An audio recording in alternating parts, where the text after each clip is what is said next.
Bonjour, je me prénomme Mère-Josée Cormier pour Conscience en Action et bienvenue au télésommet de Traverser le miroir.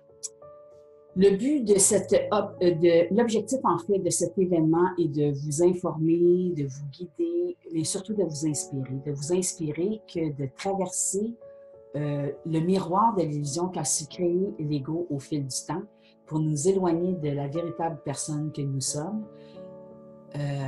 Et ce, dans le but de ne pas nous aimer, de ne pas nous connaître, eh bien, le télésommet s'en va dans la direction à l'envers de ça pour vous amener justement à comprendre que l'amour de soi, l'amour inconditionnel est la prémisse, en fait, de notre vie sur Terre. Et c'est un peu la mission que s'est donnée le télésommet à travers la vision et l'expertise de 21 experts. Aujourd'hui, parce que c'est toujours un bonheur et un très grand privilège d'accueillir des experts au télésommet, aujourd'hui, nous sommes en compagnie de Philippe Chenot. Il est né le 24 mai 1961. Il vit en Suisse. Il est coach, il est formateur et thérapeute depuis 30 ans. Il est sophrologue, relaxologue, praticien en hypnose, ericksonienne et en EFT, diététicien et hygiéniste. C'est vraiment tout un bagage. Sa ligne de conduite, c'est de transmettre uniquement ce qu'il a expérimenté sur lui-même et sur les personnes qu'il a accompagnées. Il donne des outils pratiques et efficaces pour rendre les personnes autonomes. On peut rejoindre Philippe sur son blog au http coachingenor.com. De toute façon, vous avez ça en bande-annonce en ce moment dans l'entrevue. Et sur sa chaîne YouTube aussi, où Philippe est très, très actif. Et vous pourrez le rejoindre à travers son site web aussi, où toutes les données circulent en ce moment à travers l'entrevue. Comme je le disais d'entrée de jeu, c'est toujours un bonheur, mais surtout un très grand privilège. Alors, voilà, je vous invite à accueillir Philippe Chenot. Bonjour Philippe. Bonjour Marie-Josée. Ça va bien? Très bien. Et toi, ça va? Oui, Tu vas ça va bien? très bien, merci. Alors, Merci de m'accueillir et puis félicitations pour ce télésommet sur l'amour de soi. Ah oui, ça me fait tellement plaisir. Bien, surtout de ta présence, Philippe. Puis avant d'entrer de jeu avec les questions, parce que les questions sont sont assez belles dans ce qu'on a, ce que tu as décidé d'écrire là-dessus. J'aimerais ça que tu me dises qu'est-ce qui t'a incité à participer au télésommet.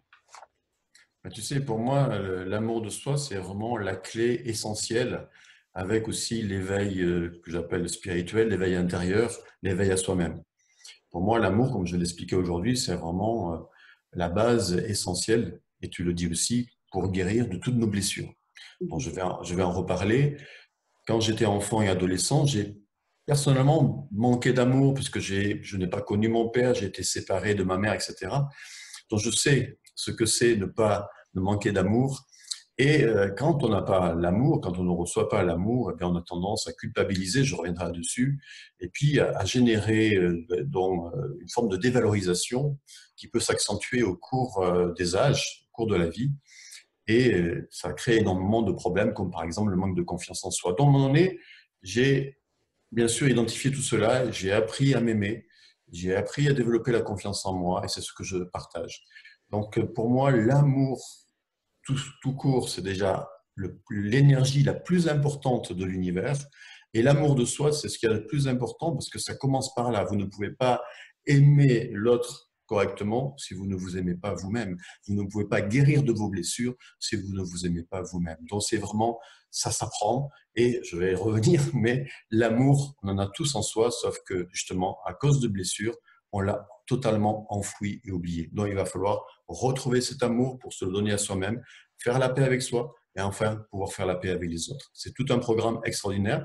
Je termine en disant, excuse-moi, mais tu sais, je suis relativement inspiré. Si tout le monde apprenait à s'aimer sur cette terre, la terre connaîtrait la paix totale. Dans l'amour, c'est ce qu'il y a de plus essentiel. Oui. Alors, tu viens de nous parler de cette importance de l'amour-là, Philippe. Mais dis-moi, parce qu'on le sait, hein, certaines personnes ne s'aiment pas et manquent de confiance en elles. Et pourquoi ça? Parce qu'au fil du temps, on se dit, OK, enfant, bon, si tu n'as pas été aimé et tout, ça va. bon, ça va de soi que tu t'aimerais peut-être pas. Mais au fil du temps, on serait supposé de vivre quelque chose d'autre. Hein? Alors, pourquoi ça persiste, en fait, cette histoire-là? Pourquoi c'est important? Pourquoi on ne s'aime pas? C'est ça Oui, ta c'est question? ça. Oui. Déjà, bon, je voudrais revenir sur l'idée que c'est vraiment fondamental parce que, par exemple, si vous laissez un nouveau-né sans affection, sans tendresse, sans amour, on a vu ça dans des orphelinats en Roumanie, des enfants qui ne recevaient aucune tendresse et aucun amour, ils se laissent mourir. Donc ça, vraiment, c'est vraiment important à mes yeux. L'amour est la nourriture essentielle. On sait bien que quand on est aimé, quand on est amoureux, quand on a un sentiment d'amour, on est vivant. Quand on reçoit de l'amour et quand on donne de l'amour, on est vivant. Donc l'amour, c'est pour moi l'énergie la plus essentielle et je voudrais dire que cet univers n'existerait pas s'il n'y avait pas l'amour. Parce que l'amour est une force de cohésion. Vous voyez, l'amour, c'est une force d'attraction. Donc quand on est dans l'amour, c'est ce qui sous-tend l'univers. Voilà, ça c'est pour ça que c'est vraiment très très important. Et puis, comme je le disais il y a quelques instants, c'est vraiment ce qui va nous permettre de guérir de nos blessures et de notre culpabilité liée à nos blessures. Alors, ta question, c'était aussi comment ça se traduit, c'est ça? Non, tu peux Pourquoi répéter? certaines personnes ne s'aiment pas, en fait, Philippe? Ah, Et pourquoi, et puis ils sont tout le temps comme en manque de confiance en elles-mêmes, là. alors pourquoi des personnes ne s'aiment pas? Eh ben, elles ne s'aiment pas parce que elles ont vécu des blessures dans leur enfance, comme des blessures d'abandon, le rejet, des vexations, des humiliations, de la dévalorisation, etc. Ce qui fait que ces blessures-là ont fait que non seulement elles se sont fermées à leur propre amour, parce qu'on a tous un réservoir d'amour, nous sommes tous des êtres d'amour à la base, elles se sont fermées à l'amour qu'elles pourraient se donner à elles-mêmes, et puis à partir de là, à partir de certaines blessures, encore une fois, liées à certains événements, mais qui sont vraiment spécifiques, hein, encore une fois, le rejet, la trahison, l'abandon, etc. Eh bien, à partir de ces blessures-là, ces personnes-là ont généré une forme de culpabilité. Parce que dans des événements traumatisants, y compris humiliation, y compris négation de la personne, etc., les personnes pensent que ça vient d'eux, d'elles-mêmes. Elles pensent qu'elles sont coupables. Et à partir de là, elles rentrent dans un cercle négatif de dévalorisation. Donc, elles vont culpabiliser et puis elles vont se renvoyer du négatif. Et inconsciemment, bien sûr, elles vont se renvoyer du négatif. Donc, elles vont se dévaloriser et cette dévalorisation va les amener finalement à perdre totalement confiance en elles. Et puis, c'est un cercle négatif parce que si je ne m'aime pas, si je me dévalorise, se dévaloriser, ça veut dire quoi? À partir de cette culpabilité, je me renvoie du négatif, je pense que je suis quelqu'un qui ne vaut rien, je ne suis pas capable, etc. À partir de là, eh bien, effectivement, j'ai pas confiance en moi. Quand je vais passer à l'action, je vais souvent avoir des échecs. Et donc, c'est le cercle négatif de la dévalorisation.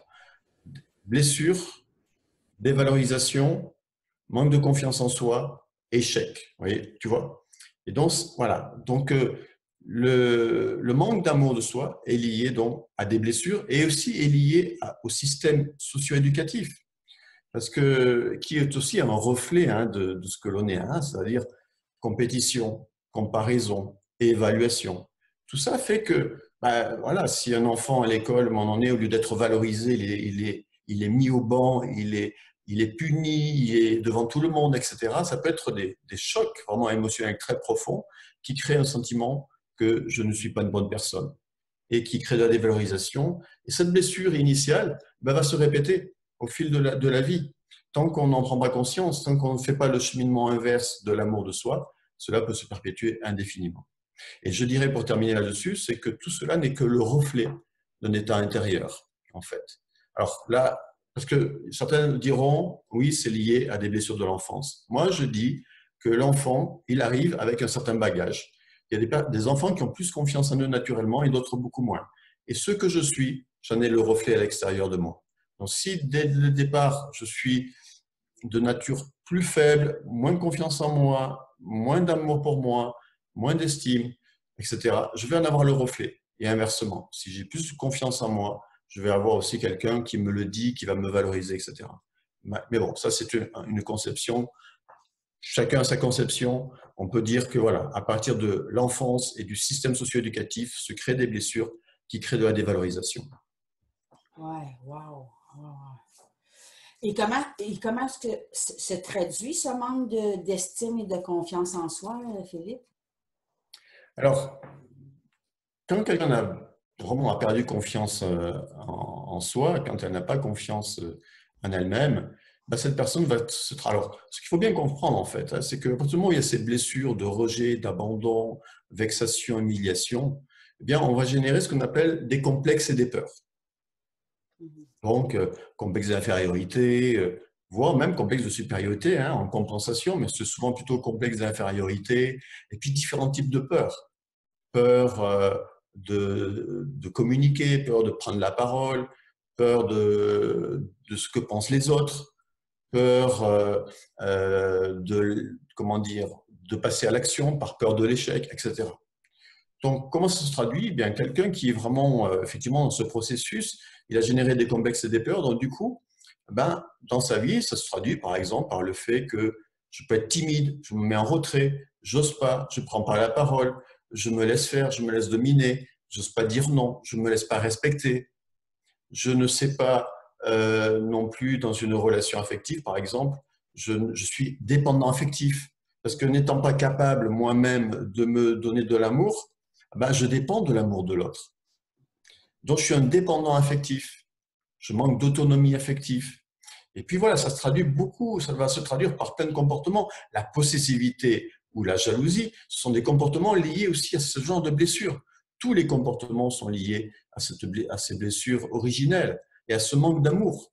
Et tout ce qui peut guérir ces blessures-là, ces complexes-là, ces peurs-là, c'est d'être capable de se redonner de l'amour. Et comme on va le voir, ça s'apprend. Parce que personne ne nous l'a appris, ça s'apprend. Mais les comportements, vraiment, voilà, à partir de là, il y a beaucoup de peurs, beaucoup de complexes. Et, voilà, et les personnes sont vraiment tétanisées, sont bloquées dans leur capacité comment dire, à s'épanouir et un des symptômes, je termine là-dessus, c'est le manque de confiance en soi. Quelqu'un qui ne s'aime pas, qui s'est dévalorisé, il a perdu totalement confiance en lui. Il ne croit plus en lui. Wow. Et comment on peut arriver à changer ça, Philippe? Est-ce qu'il existe des solutions? Bien sûr. Alors justement, c'est ce que je te disais, c'est que l'amour de soi, ça s'apprend. Se donner de l'amour, ça s'apprend.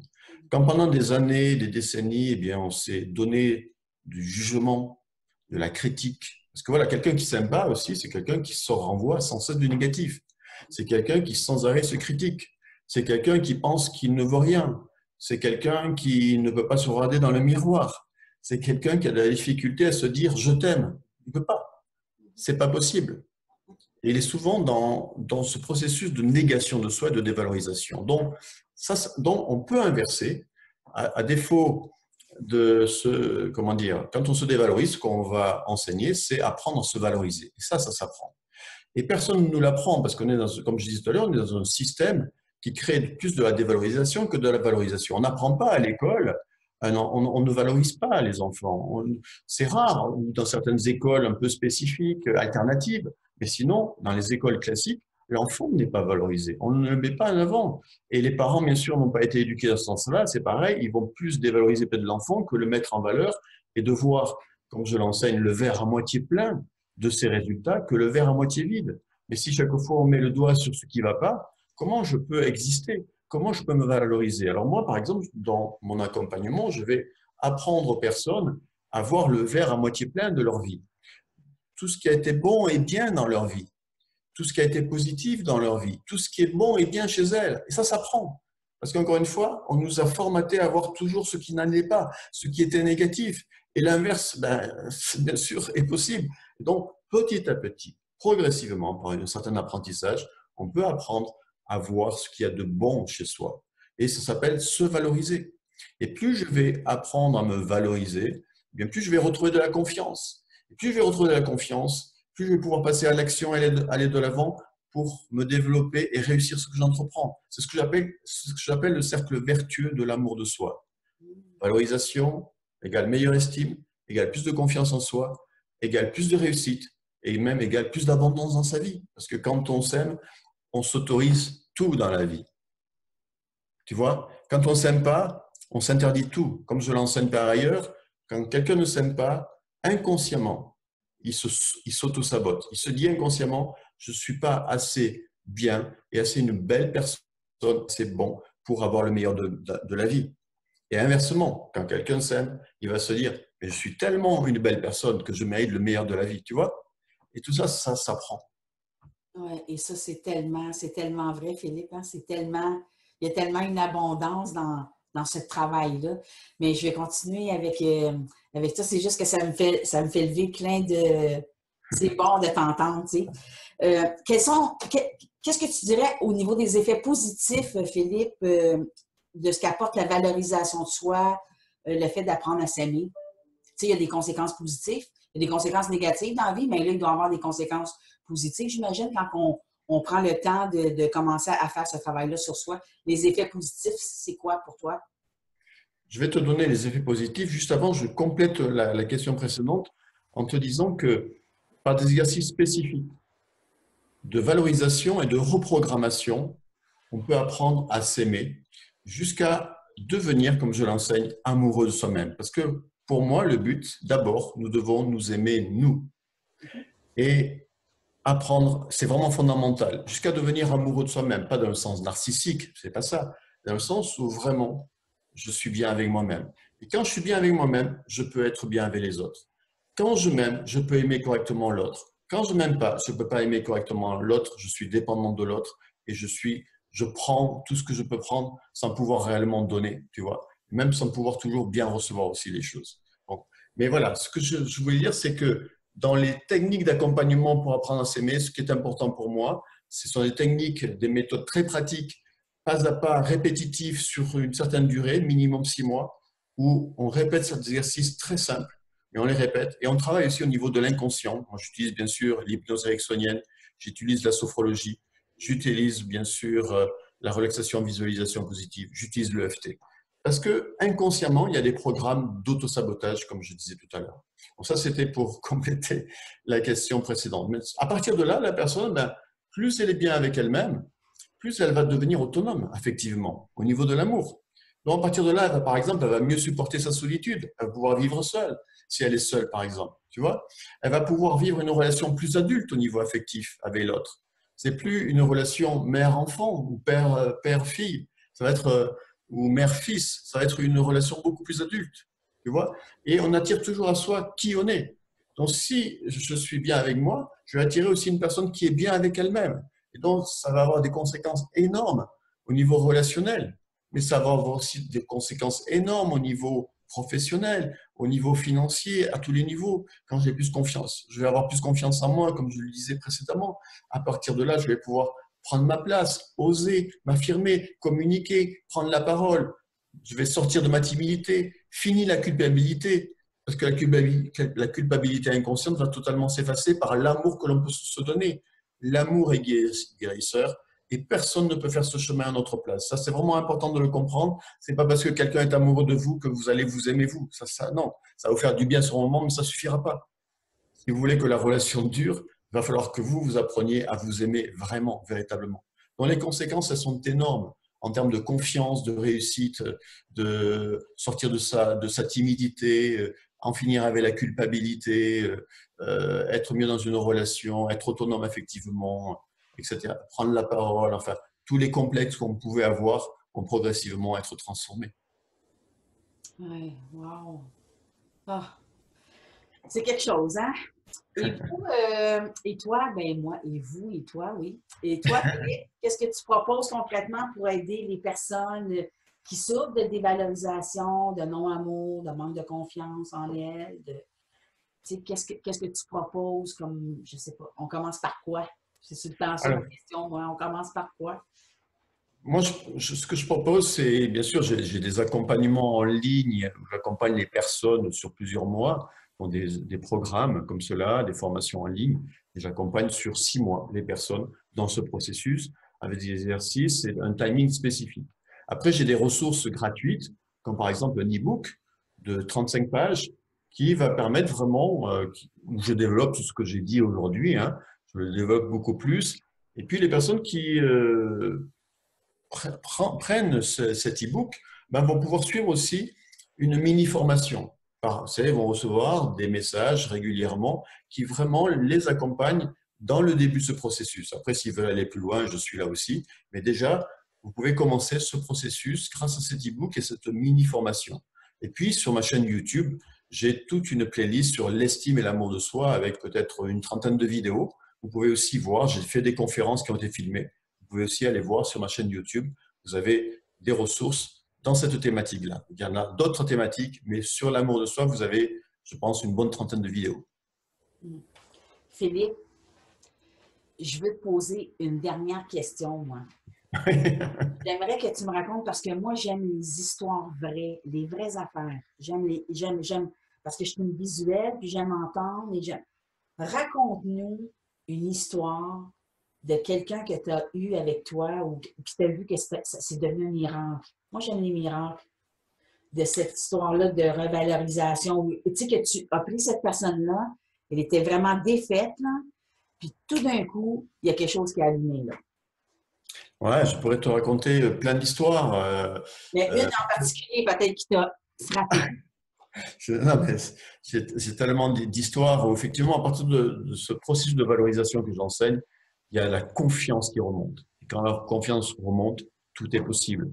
Donc, des histoires de réussite, à partir de là, j'en ai beaucoup. Et je pourrais raconter une histoire d'une personne qui me suit depuis plusieurs années et qui a suivi la formation en programme qui s'appelle S'aimer et réussir. Et qui a aujourd'hui un peu plus de 60 ans et qui a énormément de talent. Elle est artiste peintre, elle a des talents dans l'écriture et dans la peinture. Mais pendant la majorité de sa vie, elle n'a pas fait ça. Elle avait un boulot classique, on va dire, elle était salariée, etc. Et puis, elle a suivi ce processus et en suivant ce processus, alors il n'y a pas eu que ça, c'est vrai que je l'ai accompagné aussi personnellement, mais en suivant vraiment ce processus de valorisation et puis en l'amenant à prendre conscience aussi de ses talents et de ses capacités, en confirmant vraiment ses talents et ses capacités, parce qu'il y a un autre outil que je n'ai pas cité, que tu n'as pas cité, mais je ne te l'avais pas donné, c'est que moi j'ai commencé ce cheminement quand j'avais l'âge de 22 ans, parce que justement moi-même j'étais mal dans ma vie, j'ai cherché, je me suis formé, et puis j'en ai fait ma vocation. Mais j'ai commencé, moi, par l'astrologie humaniste. Je suis aussi astrologue humaniste. L'astrologie humaniste s'appuie sur la psychologie jungienne. Donc, c'est une astrologie psychologique. Et je l'ai accompagné aussi avec l'astrologie. Et les deux ensemble l'ont amené finalement à prendre conscience de ses talents, de ses capacités. Et le fait de s'aimer réellement, de grandir énormément en confiance. Aujourd'hui, elle fait des expositions, elle commence à passer des contrats pour l'écriture, pour illustrer, elle va écrire des livres pour les enfants. C'est une révolution dans sa vie. Voilà un exemple, voilà, je le résume. Mais tout ce cheminement, la formation qu'elle a suivie, S'aimer et réussir, et puis ma guidance par ailleurs, l'a amenée à vraiment, comment dire, à développer son potentiel. Là, elle y est en plein. Elle a plein de projets pour l'année prochaine, pour cette année, pour d'exposition, d'écriture, etc. Voilà, ça, c'est une belle réussite. Wow, c'est beau à entendre, hein? Ah, moi, j'aime ça, vraiment. Parce que, tu sais, toi, tu l'as vu dès son départ, là, probablement, quand il est arrivé la première fois devant toi. Puis tout d'un coup, tu vois, tu sais, le papillon, hein, qui sort de son cocon, là. Je trouve ça... Ouais. c'est ça. Merci, Philippe Chenot. C'était vraiment... Je parlerai avec toi toute la journée. On ne peut pas parce que on serait peut-être juste toutes les deux, toutes seules à la fin de la journée. Mais toutefois, merci beaucoup de ta générosité, d'être venu à ce télésommet. Et avant de fermer l'entretien, je vais te laisser la parole parce que je sais que tu veux offrir quelque chose à l'auditoire, Philippe. Comment, pardon? Je sais que tu veux offrir quelque chose à l'auditoire, alors je te laisse la parole. Oui, ce que je veux offrir, voilà, vous pouvez, si vous voulez aller plus loin, bien télécharger mon e-book. Marie-Josée vous donnera le lien. Oui, qui passe déjà en bande-annonce en ce moment. Comment? Qui passe déjà en bande-annonce en ce moment. Voilà. Mais c'est ça que je vous offre. C'est mon e-book gratuit. Il fait une trentaine de pages. Et puis là, vous avez vraiment, je vous décris pourquoi c'est important d'apprendre à s'aimer. Voilà, comment vous pouvez apprendre à vous aimer. Vous avez des exercices pratiques aussi dans cet e-book pour commencer ce chemin. Et puis avec aussi des messages que vous recevrez. Vous avez d'autres exercices pour vous accompagner. Et vraiment, ce que je vous conseille, vraiment, c'est bien sûr de le lire. Parce que des fois, souvent, on télécharge un e-book et puis on le met dans un coin. lisez-le, mettez-le en application, mettez en application tous les conseils dans cet e-book et vous allez commencer à voir les changements. Si vous appliquez l'exercice très simple que je vous donne dans cet e-book, vous allez déjà mieux vous sentir. Après, il faut répéter, répéter, répéter. Et puis, si vous souhaitez aller plus loin, ben après, j'ai des programmes spécifiques. Ouais. Merci. C'est très généreux, Philippe. Hein? Moi, je suis allée le voir parce que j'étais curieuse. Merci, merci, merci à toi, Marie-Josée, pour ce télésommet. L'amour de soi, c'est tellement, comme on l'a vu aujourd'hui, c'est la clé. Pour moi, c'est la clé majeure. J'en ai fait le socle de mon accompagnement. Il n'y a pas d'autre clé. Je respecte tout ce qui se fait dans les accompagnements et tout c'est très bien.